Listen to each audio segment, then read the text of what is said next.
Greetings from Bookshare. As you know that in Android, people who are using TalkBack, touch typing is very difficult and very slow. So the solution that we have come up as Bookshare is buy an OTG cable along with an external keyboard, which will cost you around 400 to 450 rupees combined, and connect those two with your Android phone. Once connected, you can not only type very fast but also perform the editing tasks as well. So let us see how.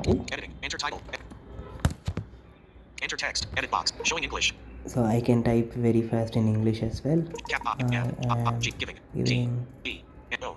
T. Demonstration. Demonstration and Record. video.